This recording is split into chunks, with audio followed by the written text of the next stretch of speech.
Türk mutfağının çok eski dönemlerinden beri vazgeçilmezlerinden olan tahin ve pekmeze hepimiz aşinayız. Özellikle soğuk havaların geldiği günlerde tahin ve pekmez kahvaltı sofralarının baş tacı olurlar. Tahin susamın kavrulup ezilerek işlemlerden geçirildikten sonra elde edilen bir besindir. Pekmez ise genellikle dut, üzüm ve harnuptan elde edilen karbonhidrat deposu bir besindir.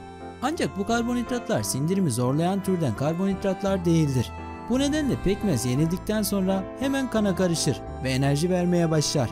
Özellikle dut ve keçi boynuzu yani harnup pekmezi birçok faydayı içinde barındırır. Dut pekmezi astım, kronik astım ve bronşit tedavisinde olumlu bir etkiye sahiptir.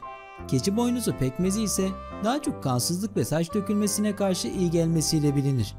Biz bu videoda daha çok tahinin faydaları üzerinde duracağız.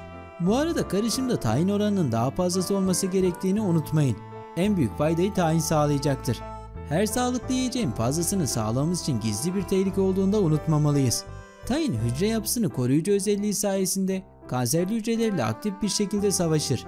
Ham maddesi olan susamda bulunan kalsiyum ve yararlı yağlar kemiklerin korunmasına yardımcı olur.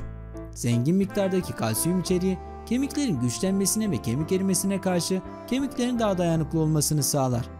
Kan dolaşımını dengeleyen ve düzenleyen pekmez, karaciğer hastalıklarının tedavisinin aşamalarında destekleyici bir rol üstlenmektedir. Tahin ve pekmezin en büyük faydalarından biri de cinsel gücü oldukça artırmasıdır. Özellikle erkeklerdeki kaliteli sperm sayısını artıran bu karışım, cinsel sağlık için oldukça faydalı bir besindir.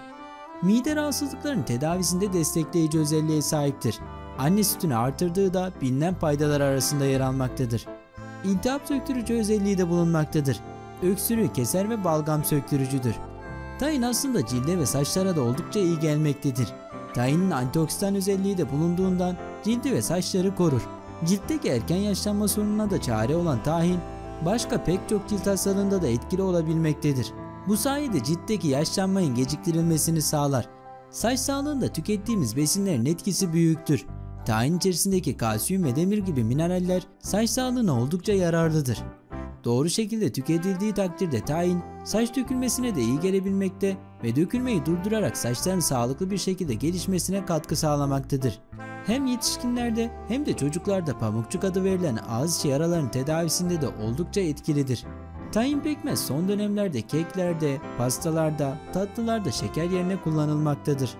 Sizler de tahin ve pekmezin bu faydalarından yararlanmak adına havaların soğumaya başladığı şu günlerde kahvaltı sofralarınızın baş tacı haline getirebilirsiniz.